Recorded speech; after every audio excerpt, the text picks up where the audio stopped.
So it's Sunday, August 6th, and I am peacefully sort of starting my day. It is getting late now, it's getting on toward 10 o'clock. Um, I've done my I Ching and tarot readings, a little sound therapy, very nice beginning to the morning, and finished my coffee and started thinking about things as I always do, and sort of having this running monologue in my head, um, and thinking about um, this is what I do. Like what I'm doing right now, this video is sort of, it's how I see my life. It's how I experience my life when I'm alone. I, I talk to myself. Um, I think about things and it runs in my head. And um, I've always felt like a writer.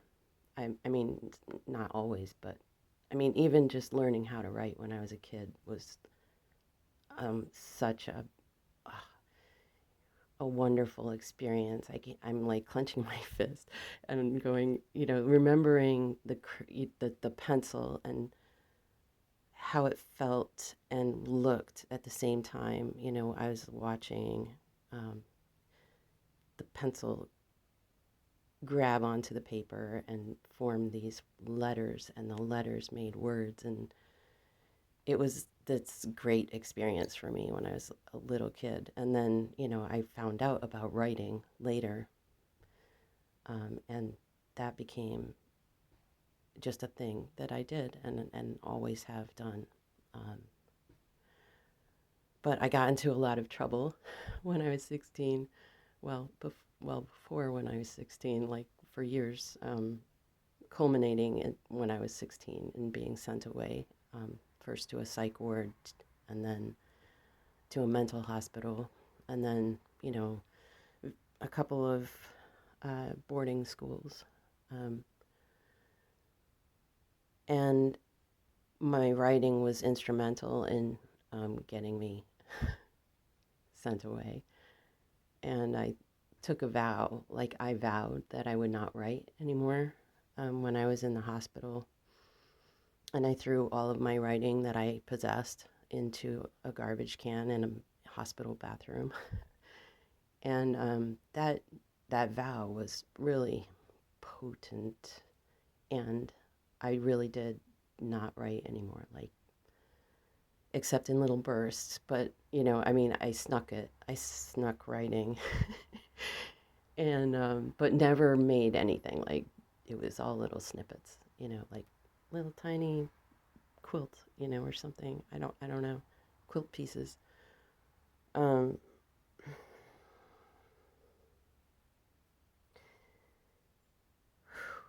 yeah, didn't expect to go there. Yeah, I vowed not to write, and all this time, I've just been writing little bits and bottling things up, but all the time, like there's this sort of running monologue in my head. And, being a mom and trying to work and living with people, it's deeply buried in the head. And, um, but since I left, um, it has come out, and especially a few years ago, I lived in New Paltz, New York. I lived in a farmhouse. I rented the bottom floor of a farmhouse on an apple farm. And every time I say that, like in my head, I'm like, I once had a farm in New Paltz. Um, because it was like I was alone, and with my dog Lucy, and we just lived there out in this wild place. And we had the run of the place, and um, we just walked it every day. We walked in all weather. Um, we did walk at night for a while until the coyotes took notice of us, and that was really cool and also very scary. So at one point I just stopped walking if it was like too close to getting dark. Um, but I would walk all over this farm and not meet a soul, and I would just talk. I would just be talking, all this stuff coming out, and um, so yeah, that's kind of where this thing it was born, and I kind of really like it. It feels good to me. And writing is, it really is the way that I process the world. It's truly the way I process the world. And as I'm saying that, like there's like this adrenaline that just runs through my whole body and kind of electrifies me.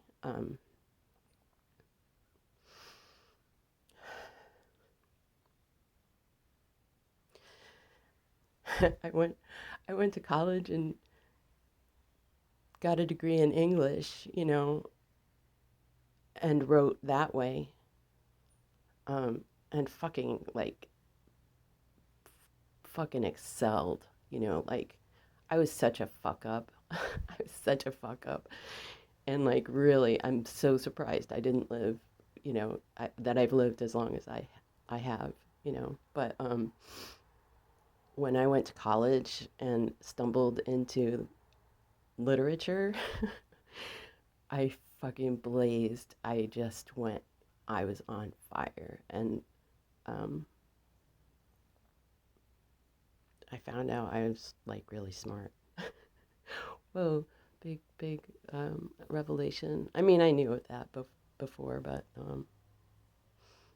I didn't know other people thought that.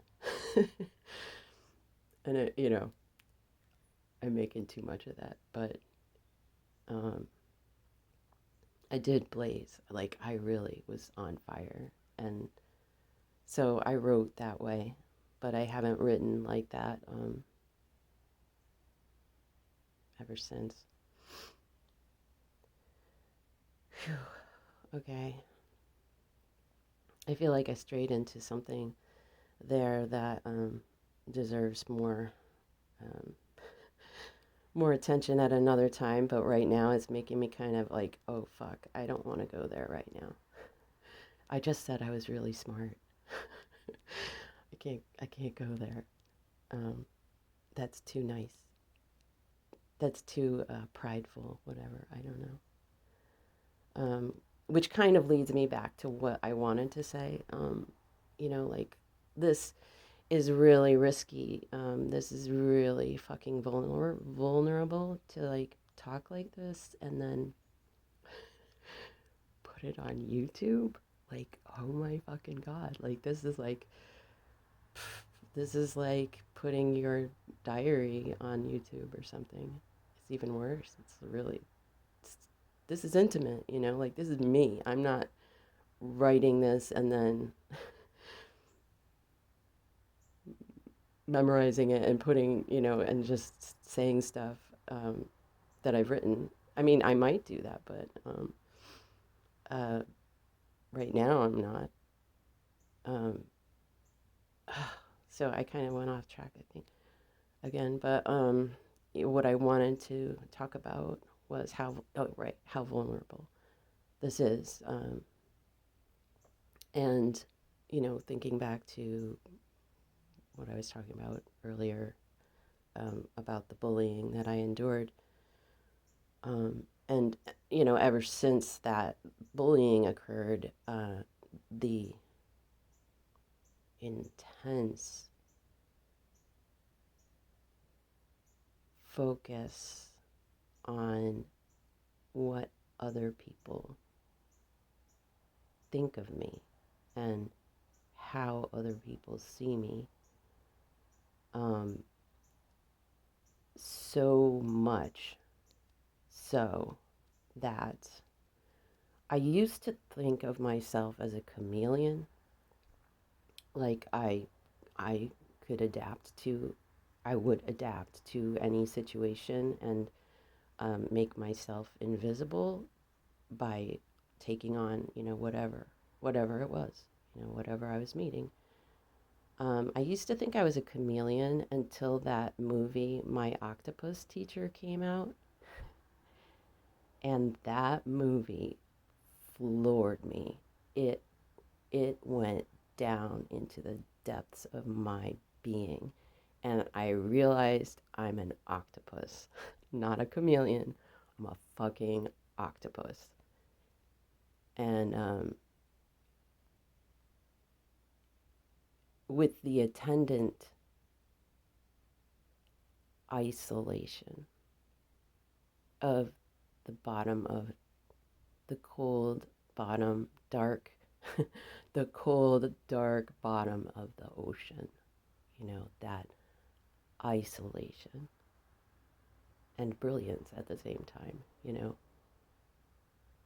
And then that meeting with an alien being who doesn't belong there, who comes down there and basically holds his breath, while visiting. Um, was he holding his breath? I think he was snorkeling, right? Anyway, like that alien relationship, like with a being that you could never possibly live with, but loving them, that spark, and connection and love and just pure love, and how it feels when you meet someone that you just click with, who can penetrate that isolation. I guess, I'm just rambling now, but that movie was really a revelation for me. Like, I was like, oh, I'm a fucking octopus. And I do it so that I can, survive. Like, I can't deal with, um, what? Wow, I don't know. What was I gonna say? I can't deal with, like, I feel like I always have to be thinking about what other people think of me, and so that I can be what I think they think I should be. I mean, this is kind of how I lived my life, all of my life, since being bullied. And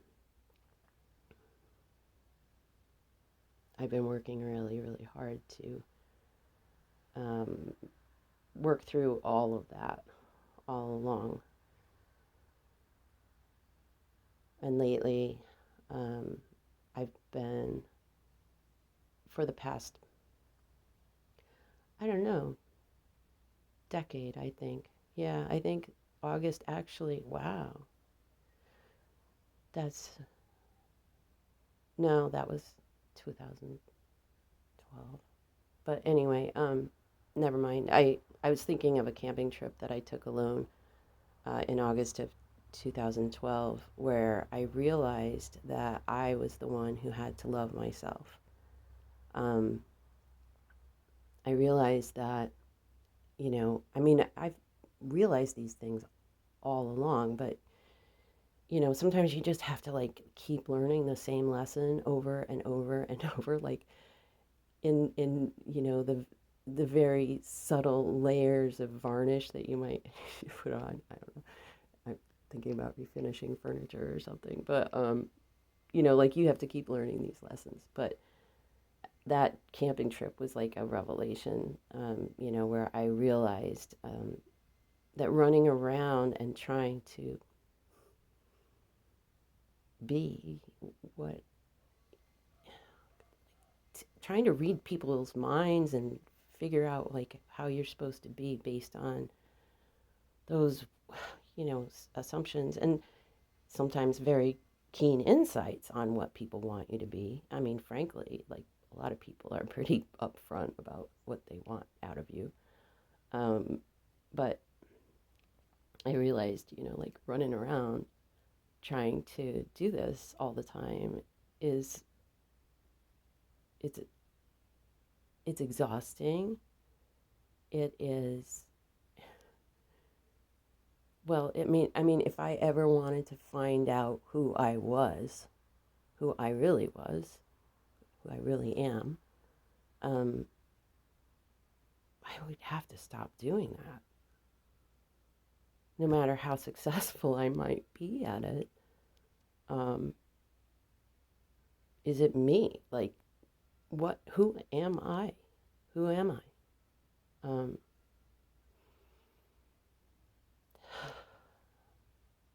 so I was thinking about how vulnerable this makes me, making these videos and talking like this and being pretty fucking raw. Um, I was thinking about that this morning, and oh, I was also thinking about. I had also been thinking about how we are made to survive in this um, human-made system that requires us to make money, um, and like we don't have the choice of just living out in nature and seeing how we could fare out there. We have been sort of removed from that, um, all the skills required, first of all, to live out in nature, um, and sort of made to conform to whatever stories and narratives are fed to us, um, and in order to survive and make money in this world so that you can give the money to the owners of the world. And how crucial social capital is. And I, also thinking about how art is, like not really, in a way, like art is not pure, because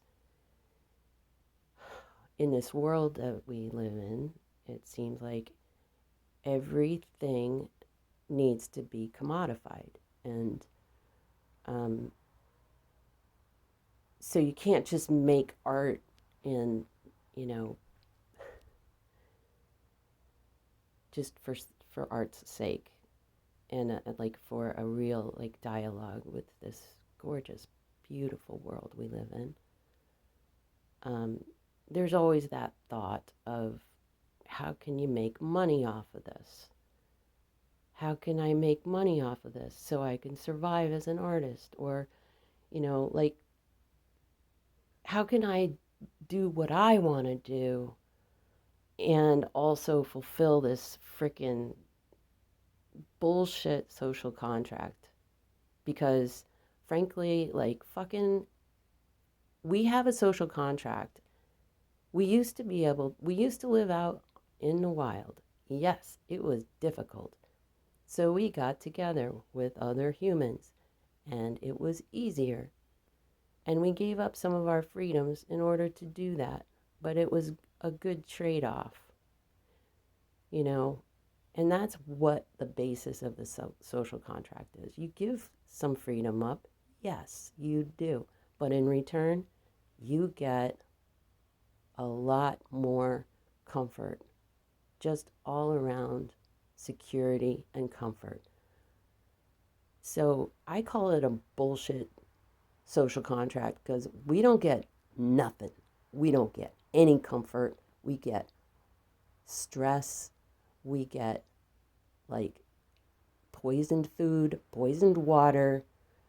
We get pushed around, shoved around. We get nothing, baby. Like we just scramble. That's what we get. And we also get like very separated from the natural world, which is sustenance, which is succor, which is beauty, and we're destroying it to make money.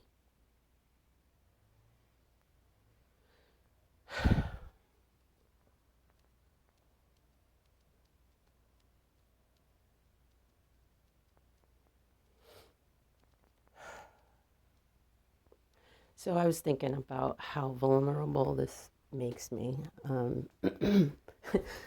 putting all these thoughts out into the interwebs.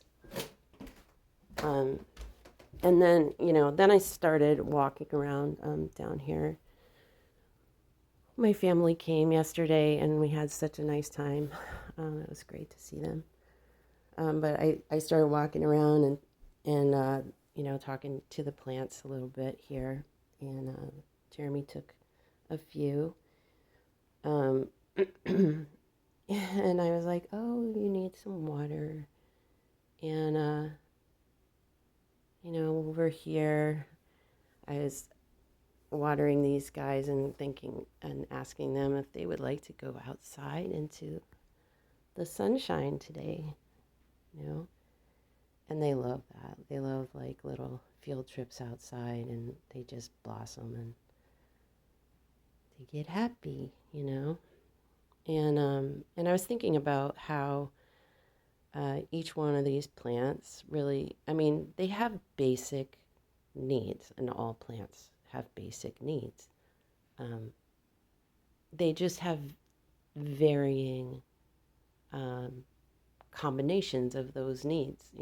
And I was thinking about how stupid it would be to take a plant and that needed, dark, fairly shady conditions to put it in the bright sunlight, and then vice versa, a plant that needs a lot of sun, just put them in a dark corner somewhere. And it just made me think about how our society just sort of forces people to just